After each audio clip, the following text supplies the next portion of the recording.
Bueno, ahora vamos a pasar a otro tema que es probablemente el más frecuente, por supuesto, en patología neurológica y muy importante a nivel de las preguntas del MIR.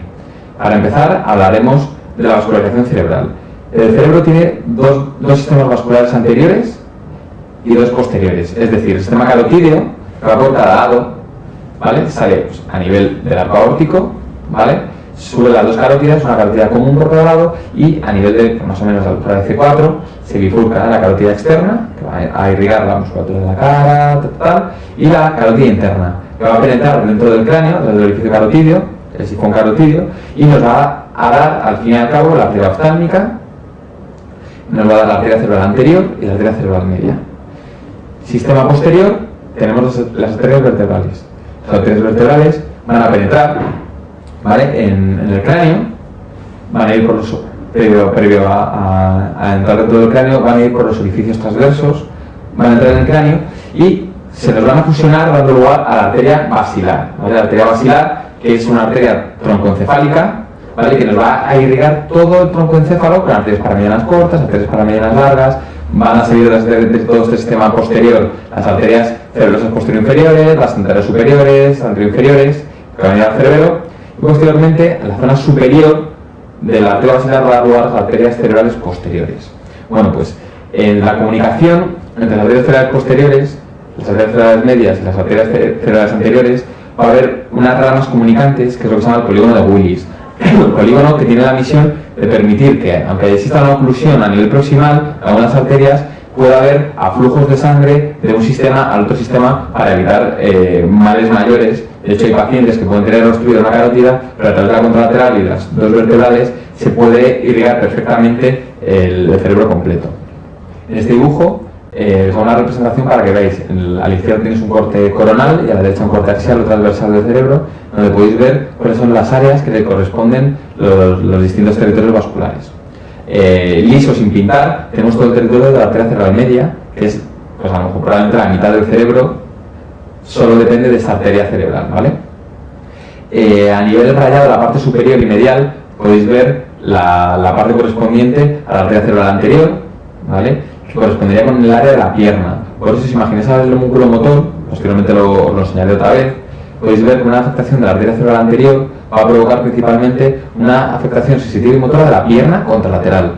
Sin embargo, una afectación de la arteria cerebral media va a provocar sobre todo una afectación facio-braquial contralaterales, ¿de acuerdo? Y a nivel de la arteria cerebral posterior veremos, como veis en el esquema, un dibujo que corresponde a la zona basal del lóbulo temporal y la zona talámica, ¿vale? Lo que sería el tálamo. El lóbulo occipital corresponde a la arteria cerebral posterior, lo que correspondería a toda la zona lisa, incluido los ganglios basales, correspondería a la arteria cerebral media, y lo que correspondería a la región, como veis ahí, pintado, rayado en líneas paralelas, sería de la arteria cerebral anterior con la cabeza del núcleo caudado. El homúnculo, como podéis ver aquí, os va a representar a la izquierda el sensitivo, a la derecha el motor. Podéis ver que la mayor parte de la corteza cerebral corresponde a la cara y a la mano, que correspondería con la arteria cerebral media. Por eso, repito, las afectaciones de la arteria cerebral media provocan principalmente una pérdida de fuerza y sensibilidad contralaterales de cara y mano, es decir, facio-braquiales. La afectación de la arteria cerebral anterior va a producir sobre todo una afectación de la pierna contralateral.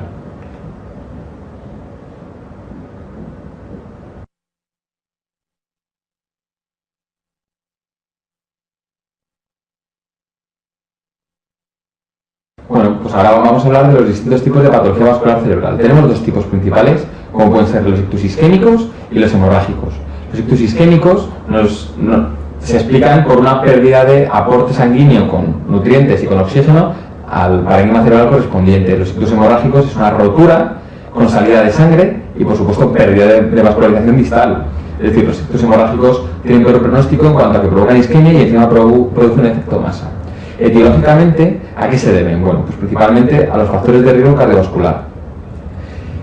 Cuando clasificamos ictus isquémicos tenemos que tener en cuenta que los pueden ser ateroscleróticos, ¿de acuerdo? Que son todos aquellos que se producen en personas mayores por hipertensión, diabetes, dislipidemia principalmente, ¿vale? Las arterias se van ocluyendo poco a poco y van produciendo una pérdida de vascularización cerebral. Esa placa se rompe en un momento dado y produce un infarto. ¿de acuerdo? Habitualmente, el sitio donde se produce mayor afectación aterosclerótica es la bifurcación carotidia, porque hay mayor cantidad de flujos aberrantes a este nivel cuando se divide la carótida. Otra entidad, otra etiología, ya no es el aterosclerótico, ya sería el hipohialinótico, es decir, son pacientes que son hipertensos, una hipertensión regularmente controlada, entonces las arterias pequeñas sufren mucho, entonces al sufrir mucho acaban produciendo una obstrucción a largo plazo que provoca los ictus lacunares, es decir, los ictus lacunares que luego veremos que la diferencia con los ateroscleróticos, que son corticales, son ictus profundos, ¿vale? Son ictus profundos, suelen ser putaminales, talámicos, ganglios basales, en contra de los ateroscleróticos, que suelen tener forma triangular, como los infartos isquémicos de corazón, triangular que afectan a la corteza, los lacunares nunca afectan a la corteza. Más tipos de ictus, más etiologías serían los cardioembólicos, ¿vale? Un problema cardíaco puede ser una FA, causa más frecuente, no está tipogrado el paciente, una FA no conocida, entonces de repente dentro de esas turbulencias por esas contracciones anómalas auriculares se produce una suelta de un émbolo y una obstrucción distal, ¿de acuerdo? También puede encontrar un paciente con otro tipo de patología cardíaca, por ejemplo un infarto transmural, un infarto Q que tiene un área discinética cardíaca, entonces no produce una correcta contractilidad, eso provoca un remanso de sangre y una formación muy frecuente de trombos que se pueden soltar en un momento dado a la cola y entonces produce un ictus distal por cardioembolismo con transformación hemorrágica, que ya digo que los ictus cardioembólicos suelen tener más transformación hemorrágica por la brusquedad. Luego tenemos otro tipo de ictus que hablamos de causa inhabitual, o pueden ser pacientes, pues por ejemplo en un shock hemodinámico, si además tienes unas arterias que no están del todo bien, pues esa hipoperfusión puedes tener un infarto de torre frontera, como comenté en la sección de la médula, ¿vale? De torre fronteras. Por ejemplo, con hemoglobinopatías, pacientes con policitemias, donde cambia la viscosidad de la sangre, entonces se produce una obstrucción de los capilares, pues por lo que sea, menor elasticidad de los eritrocitos o que haya muchos eritrocitos y no es fluido el paso de sangre. Otros tipos, pues hipercoagulabilidad, factores 5 de Leiden, anticuerpos antifosfolípidos en pacientes con lupus, disecciones arteriales en jóvenes, como comenté, una disección arterial que provoca una separación de la íntima con la media, se ocluye por trombosis, entonces tenemos una oclusión o in situ de la carótida o que nos puede soltar émbolos a nivel distal de esa carótida disecada y provocar clínica, ¿de acuerdo? La etiología principal en los infartos hemorrágicos, que suele ser un 20%, suele ser la hipertensión con muchísima diferencia, ¿vale? Sobre todo a nivel del putamen y de ganglios basales.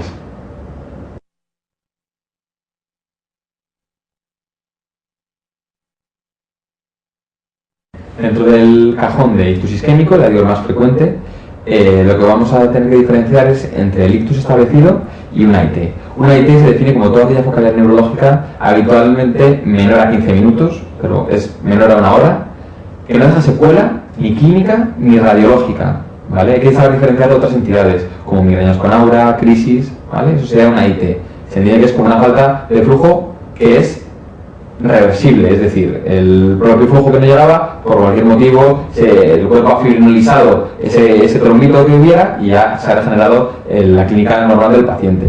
El ictus establecido, que es cuando el paciente mantiene la clínica, a veces que la mantiene pero no se ve el infarto, pero existe, y a veces que mantiene la clínica y se ve el infarto, ¿vale? Ya es porque si se ha conseguido revascularizar el vaso ha sido ya tarde, o que no se ha conseguido revascularizar y ha hecho ese infarto, ¿de acuerdo? Entonces, de esta manera tenemos los distintos síndromes lacunares. Por ejemplo, pacientes donde el problema es carotidio, ¿vale? Un síndrome carotidio, tenemos un infarto que se puede producir tanto en la arteria cerebral anterior como en la arteria cerebral media, que como hemos comentado salen del sistema vascular anterior, que es el carotidio. Entonces, un paciente con una placa de aterosclerosis a nivel carotidio, que es lo más frecuente, más que intracraneal, va soltando placas y te puede dar clínica de cerebral anterior o de cerebral media. Habitualmente el síndrome más frecuente es de cerebral media y la explicación es muy sencilla, y es porque la cerebral media es de bastante más calibre que la cerebral anterior. Entonces, aunque solo sea por flujo sanguíneo, es más frecuente que le llegue el problema a la cerebral media. Entonces, si encuentra un paciente que ha tenido AITs de cerebral anterior y cerebral media, hay que pensar que el problema va a estar en la carótida, ¿vale?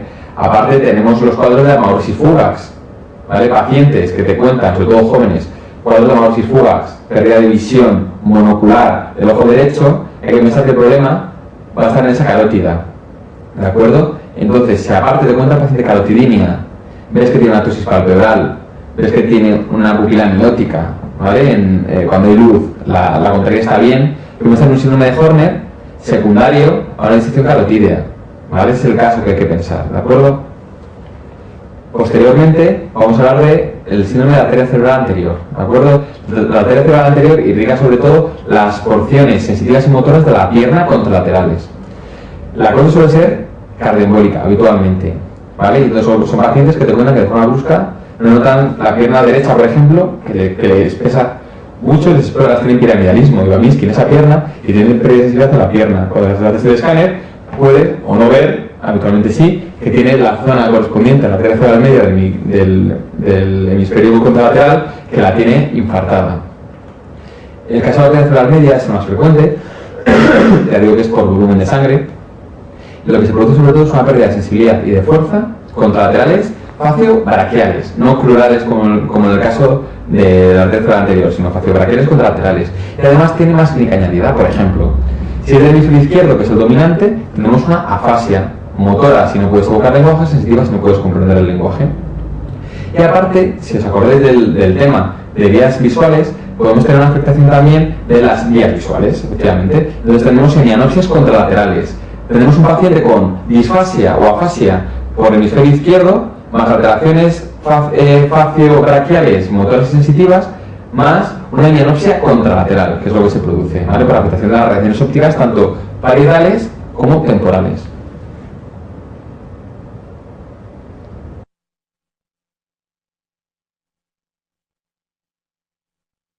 Tercer síndrome a tener en cuenta, los síndromes de la arteria cerebral posterior. Simplemente lo que hay que tener en cuenta principalmente es que como lo que irrigaba era la región basal del lóbulo temporal y los lóbulos occipitales, nos vamos a quedar con que la clínica más importante sería la de hemianopsia contralateral, es decir, un infarto de la arteria cerebral posterior derecha va a provocar sobre todo una hemianopsia contralateral. Ya digo que habitualmente suele ser con respeto macular, porque comentaba de las fibras de la mácula, que son las más grandes, entonces, o sea, las más grandes, las más importantes en número, más que la retina periférica. Entonces, habitualmente la zona central del campo visual está respetado, pues si es un infarto masivo, va a haber una hemianopsia contralateral. Hay más cuadros que no vienen al caso de escribirlos. Solo cuando se produce esta afectación de la cerebral posterior vamos a tener la hemianopsia. Sin embargo, si lo que tenemos es más una afectación del sistema vertebrovascular, que os he comentado, las dos vertebrales se juntaban para formar la basilar, van por la zona anterior del troncoencéfalo, y a nivel del mesencéfalo se dividen las cerebrales posteriores. Bueno, pues cuando en lugar de ser un síndrome cerebral posterior aislado por solo oclusión de la cerebral posterior, tenemos una oclusión de la vertebral o de la basilar, lo que vamos a tener es, aparte de ese infarto del lóbulo occipital por la arteria cerebral posterior, que no le vaya a la sangre, vamos a tener un infarto troncoencefálico y vamos a tener los denominados síndromes troncoencefálicos que hablamos al principio. Es decir, una afectación cruzada con pares craneales del lado de la lesión, con la altura de la lesión y del cuerpo contralateral. Y aparte la hemianopsia si tiene afectación del hemisferio occipital. Para terminar, quiero hablar de los síndromes lacunares. Los síndromes lacunares, la etiología es diferente de la aterosclerótica, es decir, de la cerebral media, cerebral posterior, cerebral anterior, vertebrales, basilar, en definitiva, troncoencefálico, van a ser diferentes, ya que la etiología ya no son los factores de riesgo en sí que generan placas de aterosclerosis, sino va a ser la hipertensión regularmente controlada, que va a provocar que las arterias de pequeño calibre, ¿vale?, las arteriolas pequeñas y profundas, se vayan cerrando poco a poco, se vayan volviendo duras y se cierren. Entonces van a hacer infartos profundos, pequeñitos. Habitualmente suelen estar en la cápsula, en el brazo posterior de cápsula interna, pero pueden estar por todas partes, en los tálamos, puede estar en los basales, en el putamen.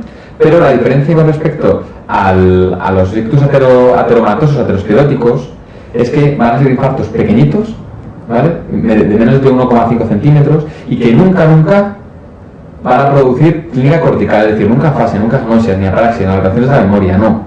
Eso no lo van a provocar, ¿vale? A largo plazo, si tienes muchísimos infartos lacunares, que se llama un estado criboso lacunar, puede provocar eso, pero porque te quedas sin cerebro, pero a priori, un infarto de lacunar solo va a provocar alteraciones motoras, sensitivas o cerebelosas en un principio.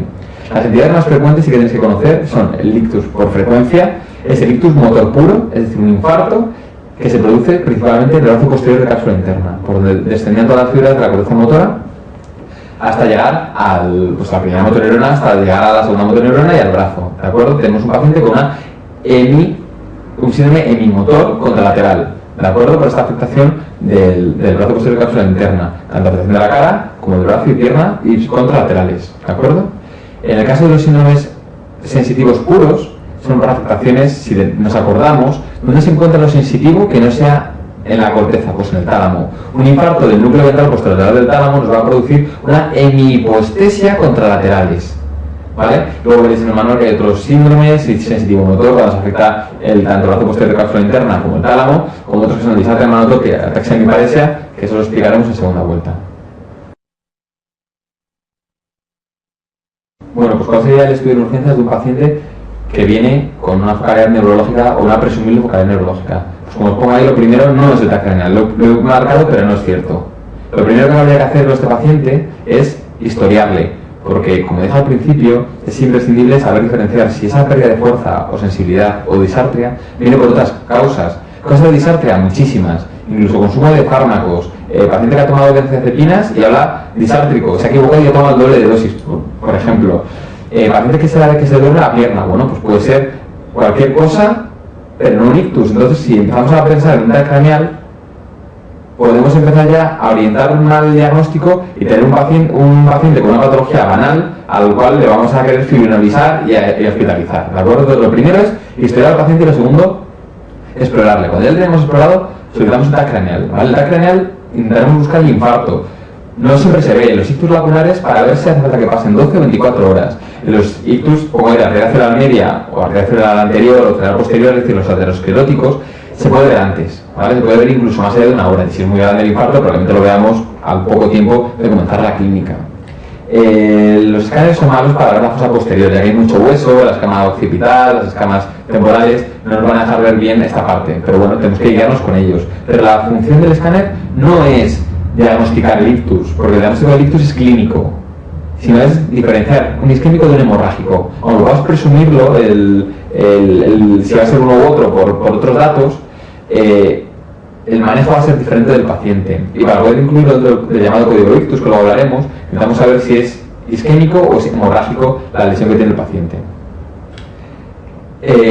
Por supuesto, constantes a todos los pacientes: temperatura, tensiones, electrocardiograma para si está en ritmo sinusal, una placa de tórax. Aquí os muestro una diferencia para que veáis lo fácil que es reconocer un infarto isquémico, que es el del lado derecho o izquierdo de la pantalla, donde podéis ver una hipodensidad en el escáner, en el hemisferio derecho del paciente, frente a una hiperdensidad en el hemisferio derecho del otro paciente. Es decir, la hemorragia se ve siempre como algo más marcado que el parénquima cerebral, sin embargo lo isquémico está atenuado en relación al parénquima cerebral. Con el paciente en planta tenemos que ver un estudio complementario para ver cuál va a ser la etiología. Ya digo, habitualmente va a ser aterosclerótica, a veces lipohialinótica, y luego podemos encontrar unas causas cardioembólicas inhabituales. Bueno, pues lo primero, habitualmente lo que se hace siempre es un Doppler transcraneal o un Doppler de troncos supraórticos. ¿De acuerdo? El de troncos supraórticos es más importante, ya que hemos comentado que la equivocación carotidia, ¿vale?, es donde se suele encontrar la mayor parte de placas. Entonces es la causante que se suelta una placa y vaya, embolice a nivel cerebral y provoque la clínica. ¿De acuerdo? Más manejo en la planta, pues aparte de controlar las tensiones, que no haya infecciones, pedir un track de control para ver cómo va la evolución del infarto, si se ha extendido respecto a lo que hemos visto, si ha hecho una transformación hemorrágica, ¿vale? Lo que sea. Y a veces podemos completar este estudio con resonancias magnéticas, que no siempre hace falta ni mucho menos, con estudio vascular, ¿vale? Pues si pensamos que tiene un aneurisma o algo lo que se haya roto, un ecocardiograma, sobre todo en pacientes con FAs o con antecedentes de patología cardíaca por infartos extensos, y pruebas analíticas, las básicas y las complementarias si queremos estudiar autoinmunidad para poder diagnosticar a lo mejor de un lupus a ese paciente y de un lupus no diagnosticado, que es lo que al final acaba debutando más que con la clínica de lupus, con un infarto, ¿vale? Aquí os pongo una tabla que yo creo que ayuda bastante. Hay que pensar, todo paciente menor a 45 años, yo creo que hay que pensar con un ictus isquémico, ya digo, hay que pensar en una causa cardíaca principalmente, o una inhabitual principalmente, ya que no ha dado tiempo a que las arterias se afecten, a menos que tengan una patología que degenere las arterias. Sin embargo, una persona mayor, ¿vale?, hay que pensar sobre todo en una causa isquémica vascular, sea aterosclerótica o lipohialinótica. Que si encontramos una FA, bueno, pues presuponemos que es eso, pero aún así hay que hacer un Doppler para ver que de verdad estas arterias están bien o mal. Pues si tiene una FA y las arterias están perfectamente, ya sabes que es por la FA. Si tiene una FA y las arterias están muy mal, pues tendrás que valorar cuál de las dos ha podido ser la causa, ¿de acuerdo? Bueno, ¿cuál sería el manejo del paciente en fase aguda? Control de temperaturas. Se ha demostrado que la hipertermia en los ictus es factor de mal pronóstico, ¿vale? O sea que a partir de 37,5 ya optamos por dar antitérmicos, incluso sacar de hemocultivo si hace falta. Las tensiones arteriales, curiosamente, se permiten mucho más altas de lo habitual. Ya digo, lo habitual pues depende de algunos pacientes, pero bueno, habitualmente eso es 140-90. Pero en los ictus isquémicos se permiten sistólicas de 220 y diastóricas hasta 110. Ya veremos que en los hemorrágicos es menor lo que se permite. Pero se ha visto que cuanto más alta esté la tensión hasta este nivel, mejor, porque quiere decir la tensión de perfusión tisular, cuanto más alta esté, mejor, más flujo de sangre le llega, ¿vale? Ya se sabe que hasta este nivel, porque a partir de ello se favorecen las transformaciones hemorrágicas. Control estricto de glucemia. La fibrinolisis, ahora veremos a qué pacientes se les puede hacer y a cuál no, pero existen unos criterios que todavía no están del todo estandarizados para todos los hospitales, ni de España, ni siquiera del resto de países del mundo. Entonces, más aguda, ves que es un ictus isquémico y lo primero que tienes que ver es antiagregado al paciente, ¿de acuerdo? Si estás tomando adiro, se lo cambias, adiro que es ácido salicílico, lo cambias por clopidogrel. Es otro antiagregante que va por otra vía, ¿de acuerdo? Y si ya está tomando, y si no está tomando adiro, pues optas por antiagregado con adiro, lo primero, porque es igual de bueno que el clopidogrel y es más barato. Aparte, si te cuenta que el paciente tiene patología gástrica, pirosis, problemas de úlceras, pues ahí optas también por el clopidogrel porque no es gastroresivo como el adiro. La antiagregación, la doble antiagregación no está demostrada, igual que en cardiología sí está demostrado, aquí de momento no está demostrado que adiro más clopidogrel sea más beneficioso, por lo menos en los ictus ateroscleróticos. ¿Cuándo decidir que se te coagula un paciente? Bueno, pues hay varios requisitos para anticoagularlo. Por ejemplo, lo primero de todo es que no haya sangrado en la cabeza, ¿de acuerdo? No se puede anticoagular a un paciente si tiene sangrado en la cabeza, salvo en una excepción, y es si es un sangrado secundario a una trombosis venosa. Es decir, si diagnostica un paciente de trombosis venosa e independientemente si tiene sangre o no, le puedes anticoagular. Ahora se ha demostrado que no hay más riesgo, no se sabe el por qué, pero no hay más riesgo de anticoagular. Todos los demás no se puede anticoagular en el caso que haya sangre en la cabeza. Otra excepción para anticoagular a un paciente, un ictus isquémico agudo que sea muy extenso, es decir, un ictus donde ves que ocluye, que la parte del parénquima afectado es grande, no os puedo decir cuánto es grande, pero que lo definan como feo, como un ictus muy grande, no se anticoagula, aunque tenga criterios para anticoagular, pero lo vamos a ver ahora. No se va a anticoagular, te vas a esperar una semana, porque ves que se ha visto que hay más riesgo de transformación hemorrágica. Entonces, ¿cuáles son los criterios para anticoagular? 1. Fibrilación auricular. Perfecto. 2. Paciente que empieza a tener una focal neurológica y que a lo largo de las horas va empeorando. El antiagregas va empeorando, va cada vez a más, aparecen nuevas cosas, la anticoagulas también. Más, hay test de repetición. Un paciente que te viene contando que hace 2 días dejó de ver por un ojo, amaurosis fugax, que ahora ha perdido la fuerza de la pierna y según estás viendo, se le quita, le empieza en el brazo, se le quita otra amaurosis fugax, se le quita, le viene el brazo contralateral. Son cosas que ya te empiezan a preocupar, porque al final se va a establecer algún déficit de estos y no sabes cuál es la causa. Ahí es otro motivo para anticoagular, pero es poco frecuente que esto caiga en el MIR. ¿De acuerdo? Presencia de trombo intracardíaco, paciente que os van a describir que después del ictus pues, ha tenido un infarto de corazón o que ya lo tuvo hace tiempo.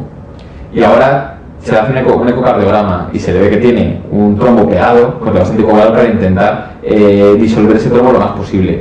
Otra entidad, disección carotídea, según la hemos descrito al principio, ¿vale? Una disección carotídea con su carotidinia, con su síndrome de Horner, lo vas a anticoagular también. Y luego la trombosis venosa cerebral, pues he comentado. Independientemente de que haya sangrado la cabeza, el manejo es anticoagulación. ¿Cuándo vamos a fibrinolizar? Vamos a ver. Primero tenemos 2 tipos de fibrinolisis, la intravenosa y la intraarterial. La intravenosa consiste en coger una vía periférica, suele ser una antebraquial. La fibrinolisis intraarterial requiere que cojas una vía central, igual que si se va a hacer un cateterismo cardíaco, suele ser sobre todo a nivel femoral. Entonces, en lugar de subes por la aorta y en lugar de quedarte a nivel del índice del arco aórtico para entrar por las coronarias, vas a subir por la carótida que te interese y te metes en las cerebrales para poder hacer ahí una arteriografía y poder ver el stop, el cierre de la circulación y poder fibrinolizar directamente ahí el trombo o poder hacer una extracción con un extractor de trombos. Sin embargo, la intravenosa, que es la que más se usa, la que está más desarrollada y la que es más por la que hay en el MIR, como este año cayó, tenemos que tener varios criterios para pensar en ella. Unos criterios de inclusión y muchos de exclusión. Es decir, ¿a qué pacientes metemos? 1. Son aquellos que cuentan una focalidad de menos de 4 horas y media. Pero ojo, 4 horas y media no que haya pasado menos de 4 horas y media desde que le pasó el evento, sino que contando que tenemos que hacerle el escáner, explorarle todo eso, estemos dentro de esas 4 horas y media para empezar a fibrinolizarle. 2. Que no haya sangre. Sin sangre, imposible, no se puede hacer. Y 3, la edad. La edad la pongo con interrogaciones, ya que es un poco relativa a la edad. Hace años hablaba de los 70 años, pero ahora hemos llegado a finalizar pacientes con 90 y tantos años, siempre y cuando tengan una calidad de vida buena. Si es buena calidad de vida, se le finaliza. Es decir, mejor finalizar a una persona mayor con una calidad de vida y un cerebro bien, que a una persona joven o muy joven con mala calidad de vida o un cerebro que por lo que sea esté tocado, pues por lo que sea, tenga una malformación cerebral y tal, ¿vale? ¿De acuerdo? Luego, criterios de exclusión. En realidad, en las diapositivas no he puesto ningún criterio de exclusión, porque lo mejor es intentar reducirlos. Pacientes que tengan problemas de coagulación en la sangre, discresias sanguíneas, mielomas, linfomas, cosas que puedan producir una tercera coagulación, no le vas a finalizar porque el riesgo que se cae contra las familias, el riesgo que existe es el de transformación hemorrágica, que ya digo que es peor que el propio infarto, por eso tienes estos criterios. Eso es uno. 2, por ejemplo, un paciente con plaquetopenia, menos de 50.000 plaquetas no le vas a finalizar nunca. Paciente con tensiones muy descontroladas, hasta 185, 105, que a pesar de manejo agresivo no consigues controlar las tensiones. Pacientes con hiperglucemia, por encima de 400 que no consigues bajarle, tampoco le vas a finalizar. Pacientes con antecedentes de hemorragia intracraneal, no. Con tumores intracraneales, no. Pacientes con una corta esperanza de vida, tampoco le vas a finalizar porque no le va a dar nada añadido a su situación de vida, ¿de acuerdo? Pacientes con cirugías recientes de menos de 3 meses que estén entre cuello y pelvis, es decir, aquellas que si sangra por algún punto de estructura no se pueda comprimir, tampoco lo vamos a finalizar. Sin embargo, si tiene alguna cirugía hecha en extremidades que puedes comprimir si sangrase, no hay ningún problema, ¿vale? Mucho cuidado si se ha hecho una punción lumbar durante la semana previa, porque es un sitio no compresible o no comprimible y no puedes tapar si hace una hematoma epidural del paciente, ¿de acuerdo? Todo esto son cosas que hay que tener muy en cuenta y esas son las más importantes a la hora de decidir no finalizar, de darnos criterios de exclusión para no finalizar a un paciente. Prevención primaria del ictus. Bueno, pues para hablar de ello es simplemente paciente que tiene factores de riesgo y antes de que tenga el ictus o una clínica de AIT, tratarle para disminuir la posibilidad de que tenga un ictus. Pues por ejemplo, tensión arterial y colesterol. Pacientes hipertensos o dislipémicos, ponerle anticoagulantes, antiagregantes, ponerle estatinas. Se ha demostrado que el IECA como antihipertensivo es mejor de cara a estabilizador de placa que los diuréticos que se usan también como hipotensores. Más cosas. Paciente con diabetes mellitus u otros trastornos metabólicos, está demostrado que aparte de un correcto control merecería la pena antiagregarles, ¿vale? Aunque depende un poco, eso se está estudiando, pero aparte de ese control con insulina, con antidiabéticos orales, añadir antiagregación. Por supuesto que si la patología isquémica cardíaca, si ya de base un paciente con ANGOR o con infartos de corazón se va a antiagregar, también eso se ha demostrado que previene la patología vascular cerebral. Y si tiene una fibrilación auricular, tenemos ahora dos situaciones. Paciente con menos de 65 años sin factores de riesgo cardiovascular, no se ha demostrado que la anticoagulación sea la elección. Esto os lo explicará más el profesor de cardiología. Es decir, paciente con menos de 65 años sin factores de riesgo, a veces con antiagregar es suficiente. Pero pacientes con menos de 65 años, hipertenso, diabético o dislipémico, o aquellos por encima de los 65 años, sí que se ha demostrado que la anticoagulación es necesaria para evitar los efectos cardioembólicos.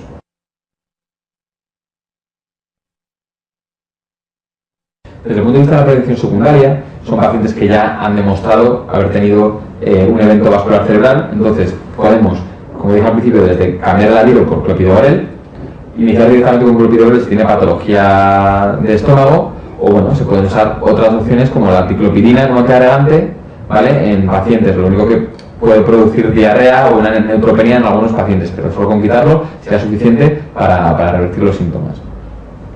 La endarterectomía carotídea, ¿vale? O extracción o colocación de una prótesis endovascular, pues se realiza en aquellos pacientes que cumplen unos criterios. Ya digo que en todo paciente con un ictus habitualmente se les suele hacer un Doppler de trombos supraópticos para estudiar la carótida interna, que es la que más te importa, la que probablemente más se afecte. Entonces tenemos unas mediciones de grosores del lumen vascular para poder tener decisiones. Por ejemplo, todo paciente con un accidente vascular y con una estenosis de menos del 50%, antiagregación siempre, ¿vale? Como hemos dicho al principio. Si estamos entre un 50 y un 70%, tenemos que decidir qué hacer con el paciente. Si solo antiagregar o decidir hacer endarterectomía o poner una prótesis endovascular, por ejemplo, para dilatar esa estenosis.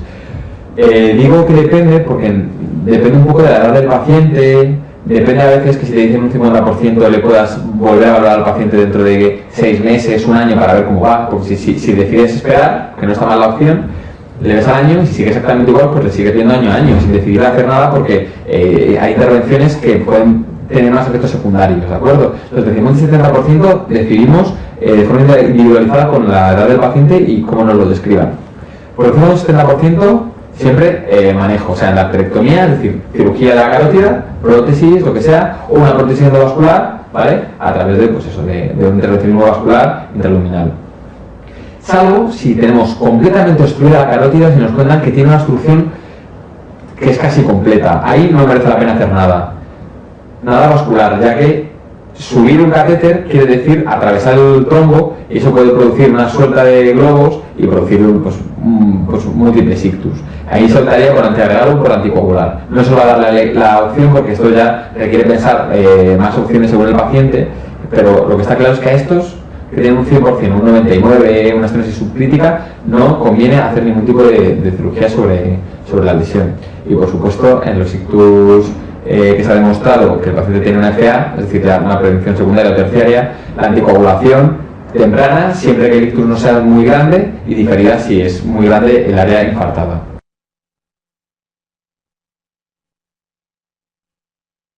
Bueno, vamos a hablar ahora de la segunda parte de los ictus, que son los ictus hemorrágicos, son los menos frecuentes y los que tienen mayor morbimortalidad probablemente, de cara a las secuelas y el fenómeno de hipertensión intracraneal que provocan. Vamos a hablar de las hemorragias intraparenquimatosas y luego de malformaciones vasculares que provocan pues, la rotura y la salida de sangre dentro de la cabeza.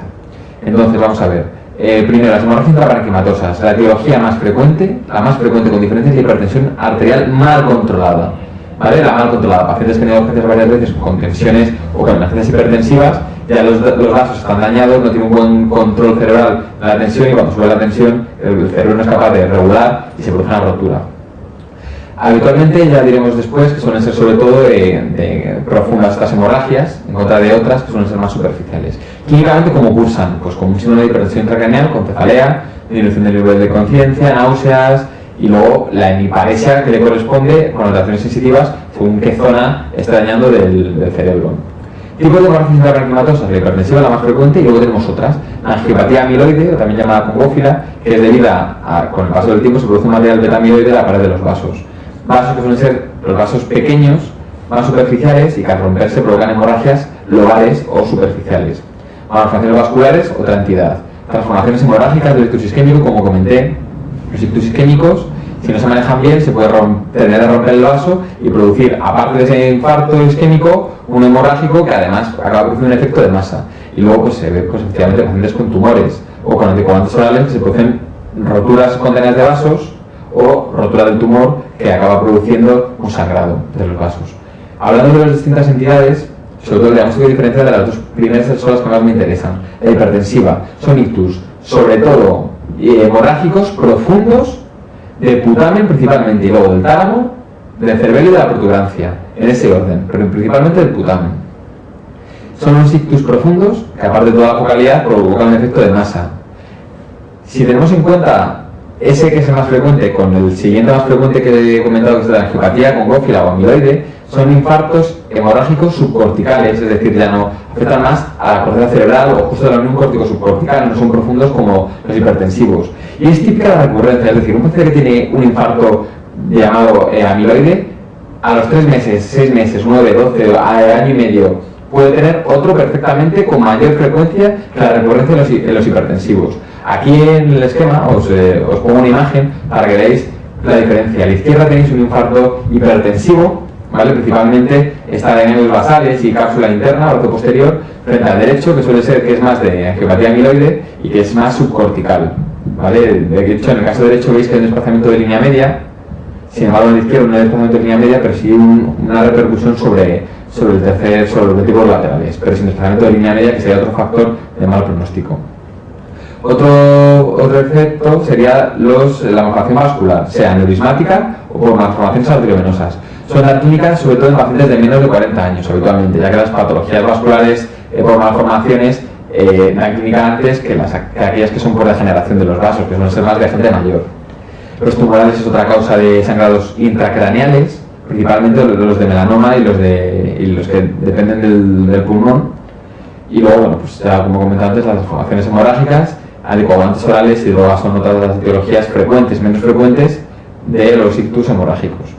¿Cómo vamos a manejar una hemorragia hipertensiva, una hemorragia intraparenquimatosa? Pues lo primero, como comenté, las tensiones. Las tensiones, se permiten las tensiones de 185, 105 o 100 de diastólica, ¿vale? Hasta ahí se ve que el desangrado no aumenta y que merece más la pena ese aumento de presión de perfusión tisular a mantener una tensión baja y que no se vascularice bien, se riegue bien la parte en penumbra del cerebro que es salvable.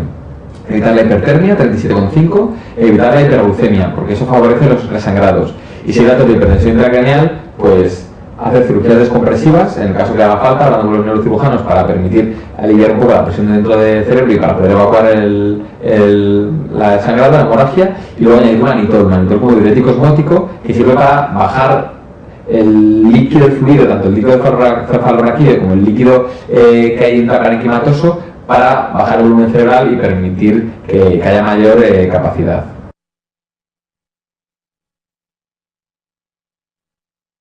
Bueno, desde el punto de vista de las malformaciones vasculares, vamos a hablar de una principalmente, que es la malformación arteriovenosa.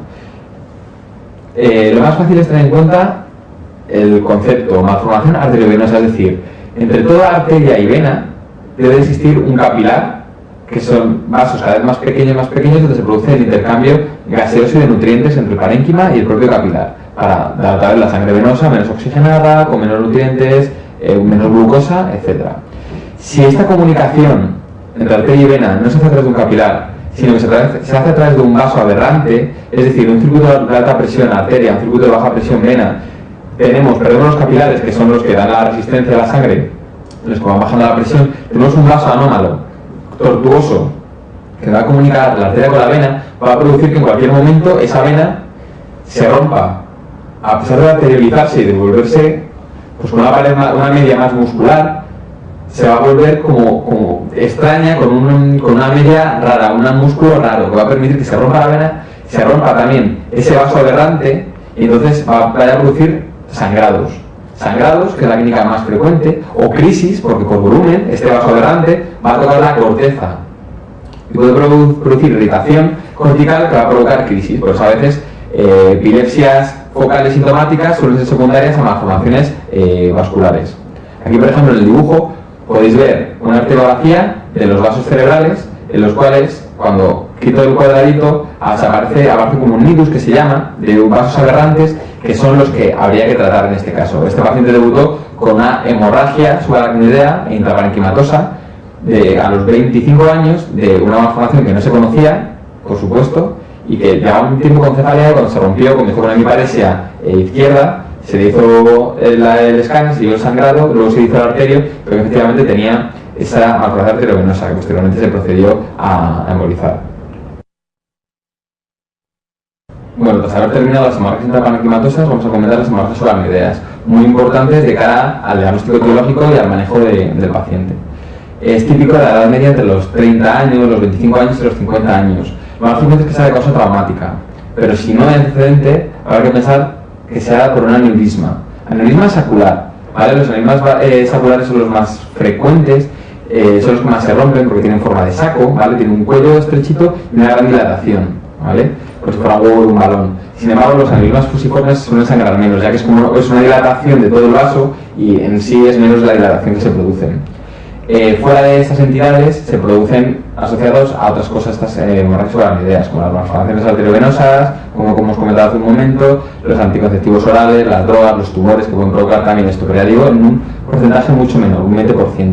Los más frecuentes se producen en la arteria comunicante anterior, la posterior, la basilar, sobre todo la punta basilar, y la cerebral media, sobre todo las zonas más proximales.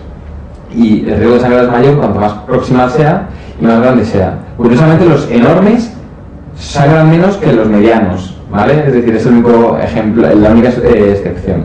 Y luego, bueno, hay entidades que predisponen a tener aneurismas múltiples, como la enfermedad de Marfan o la poliquistosis renal. Aquí en el ejemplo tenemos una radiografía de una arteria carótida derecha, donde podemos ver que entre las dos cerebrales anteriores hay un aneurisma, ¿vale?, que es grande, puede ser de un centímetro, centímetro y medio, y es el que este paciente le ha dado clínica, que ha debutado con un sangrado brusco, una hemorragia subaracnoidea después de un esfuerzo. Clínicamente hay que tener en cuenta que el paciente puede contarnos que desde hace unos días le dolía la cabeza cuando hacía algún esfuerzo, pero que ahora ya viene con la clínica establecida, es decir, la falla brusca, debido a, ya digo, una maniobra de Valsalva, tanto para defecar, con la tos, con un estornudo, que le provoca esta rotura. Cefalia brusca con la clínica correspondiente de hipertensión intracraneal o hemiparesia o alteraciones sensitivas correspondientes según la zona en la que se encuentra. Aquí os recuerdo otra vez el famoso aneurisma de la arteria comunicante posterior, que comprimía el tercer par y que producía una diplopia con tosis y una midriasis reactiva, ¿de acuerdo? El pronóstico es malo, ya que la mitad de los pacientes con hemorragia subaracnoidea fallecen. Y de la mitad que sobreviven, un 66% sobreviven en mala situación, muy invalidados y con necesidad para ayuda en casi todo. ¿Cuál es el diagnóstico cuando un paciente te viene con una sospecha de hemorragia subaracnoidea? Pues lo primero, pedir un TAC craneal. El TAC craneal es la prueba de elección para el diagnóstico del sangrado intracerebral o intracraneal. Si fuera negativa, se optaría por la prueba más sensible, que sería la punción lumbar. Se le realizaría al paciente una punción lumbar en la cual se buscarían hematíes y líquido cefalorraquídeo. Hematíes que provocarían una xantocromía, es decir, un líquido rojizo, de color amarillo rojizo, que cuando lo centrifugas sigue quedando rojo, es decir, hay hematíes degradados. En diferencia de la punción lumbar traumática, que daría un líquido rojo que según vas saliendo el líquido, vas cambiando de tubos y se va aclarando, y cuando lo centrifugas se queda el líquido claro. Con esas pruebas ya tendrías el diagnóstico hecho del paciente si de verdad tiene o no tiene una hemorragia subaracnoidea. Cuando ya lo tienes diagnosticado, tienes el síndrome de hemorragia subaracnoidea. Ahora tendrías que hacer las pruebas complementarias para ver cuál es la causa. Ya digo, el 80% de las veces que no es traumática es por un aneurisma. Bueno, pues habría que hacer una prueba angiográfica, sea angiotac, angioresonancia magnética o una arteriografía para poder estudiar bien esos vasos. Bueno, desde el punto de vista de la hemorragia subaracnoidea tenemos que hablar de las complicaciones. Tenemos unas complicaciones médicas como la hiponatremia, que es frecuente, pero bueno, como única cosa que habría que hacer es restricción hídrica y no es importante. Las más importantes son las neurológicas. Teniendo en cuenta que el vasoespasmo es un espasmo de los vasos que están tocando por irritación esa sangre de la hemorragia subaracnoidea. Es una apnea que se produce entre el cuarto y el 12º día, sobre todo suele ser el 7º, 8º día, donde el paciente de repente está estabilizado y comienza a deteriorar otra vez en el nivel neurológico. Estado comatoso, empeora la focalidad neurológica, le das un escáner y es normal, es decir, que hemos descargado el resangrado. Entonces hay que sospechar que tenga un vasoespasmo. El vasoespasmo se diagnostica con una arteriografía nueva, y donde se ven, en lugar de vasos rellenados, se ven vasos filiformes. Los vasos que tienen vasoespasmo están produciendo una isquemia del parénquima cerebral subyacente al cual le toca irrigar ese vaso.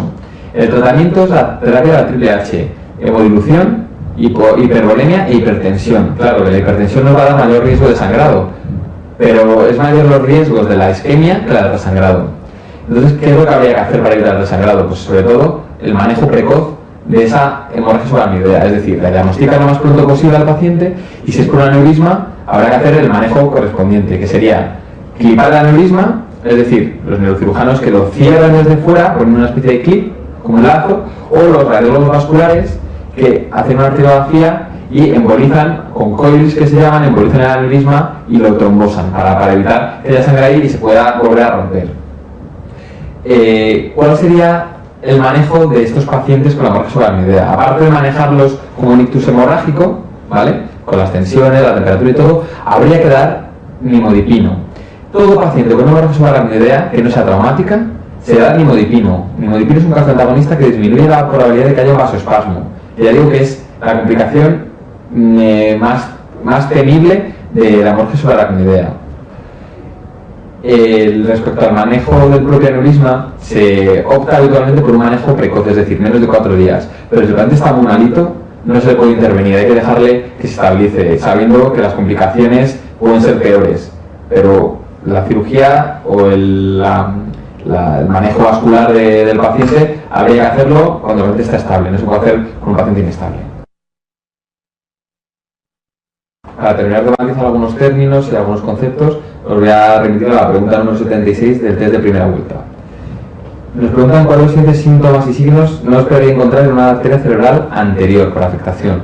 Pues yendo de abajo arriba a la quinta, apraxia de la marcha, lesiones bilaterales. Efectivamente, una lesión bilateral, pensad que el lóbulo frontal es el que se encarga un poco de coordinar los distintos pasos que tienes que ejecutar por corteza premotora para hacer un movimiento. Es decir, que un paciente con afectación bilateral de ambos lóbulos frontales puede tener una marcha apráxica que ya comentamos que era arrastrando los pies por el suelo con fenómeno de imantación. La cuarta hemiparesia contralateral del predominio crural, efectivamente. La arteria cerebral anterior tocaba la parte del lóbulo frontal encargado de la pierna. Tercera, desinhibición o moria. Pues puedes tener las dos cosas: desinhibición por la afectación del lóbulo frontal, es decir, un síndrome de desfrontalización, pacientes agitados, con un comportamiento inadecuado, o moria, que es tendencia a estar quieto, con una inhibición psicomotriz, estar quietos porque les falta iniciativa para poder realizar los movimientos. Abulia, pues lo mismo, es una sensación interna de tener un aplanamiento afectivo, no tener capacidad para poder manifestar nada en tus sentimientos. Y por supuesto lo que no se produce es la menopsia homónima. El lóbulo frontal es el único cuya afectación no provoca alteraciones de las vías visuales. Respecto a la pregunta 71 del test de primera vuelta, comentaros que nos hacen un inciso para ver cuál es la importancia del escáner en la patología cerebrovascular aguda. Y nos comentan cuál es la falsa. Vamos a comentar las verdaderas. Permite detectar algunos infartos lacunares, ¿cierto? Algunos los puede detectar, otros nunca los va a detectar. Algunos tienes que esperar un tiempo para poder verlos. La segunda, esa es la falsa. Dice, un TAC craneal urgente normal puede aparecer en fases muy precoces de las hemorragias intraparenquimatosas. Una hemorragia se ve siempre, ¿vale? Se ve siempre, siempre.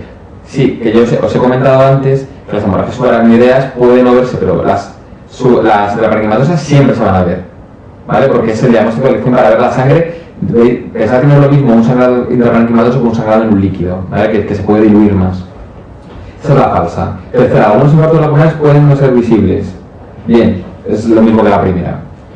La cuarta, en fase aguda, la isquemia cerebral puede no ser visible, cierto. Los lacunares pueden no verla. De hecho, yo he comentado que el escáner no sirve para diagnosticar el ictus, sirve para diferenciar entre sangre y no sangre. Pues cuanto más temprano hagas el escáner, es menos probable que lo veas. En un infarto lacunar pueden pasar días y en un aterotrombótico horas. Y el 5, varias hipotensas entre dos fronteras surgieron en un origen hemodinámico. Pues sí, efectivamente. Sí, os hemos comentado que un paciente con hipotensión tiene una zona del cerebro donde llega la cerebral media y la cerebral anterior. Hay hipotensión, pues esta zona es la zona que puede tener un infarto, que no hay mecanismo por oclusión de ningún vaso, sino simplemente que no le llega bien la sangre en esa zona. Y se ve como un infarto hemodinámico en una zona puntual del cerebro entre las dos arterias. Bueno, remito ahora a la pregunta 122 del test de primera vuelta, donde lo que nos describen es una paciente de 25 años con una hemorragia subaracnoidea, o ya tenemos que pensar en las causas más frecuentes, aneurisma, entre otras, que se asocia a ptosis palpebral derecha con una midriasis ipsilateral. Es decir, nos están contando un aneurisma que ya tenemos que empezar a pensar que si se asocia a un tercer par craneal con pupila, eso es una afectación del tercer par craneal de lado derecho, que es el lado donde está la lesión, que sería la primera acción al aneurisma de la arteria comunicante posterior. Si nos vamos a la segunda acción, el aneurisma de la arteria oftálmica, un aneurisma ahí no te va a producir una afectación de par craneal, ¿vale? Porque no están los pares craneales pegados a la arteria oftálmica. La tercera, malformación arteriovenosa en mesencéfalo. Bien, eso podría provocarnos la afectación del tercer par, porque estamos en mesencéfalo, pero nos faltarían ahí más cosas. Nos faltaría la hemiparesia, que le correspondería a un síndrome mesencefálico. La cuarta, aneurisma de la arteria comunicante anterior. La arteria comunicante anterior no afecta al tercer par craneal, ya que el típico caso de afectación del tercer par craneal es la arteria comunicante posterior por estar pegada al lado. La fístula carótida cavernosa tampoco es la opción, ya que clínicamente cursa como una sensación de pulsatividad detrás del ojo con una inyección ciliar y una proptosis del ojo, pero la pupila en un principio tiene que estar bien y no va a presentar diplopia ni ptosis palpebral.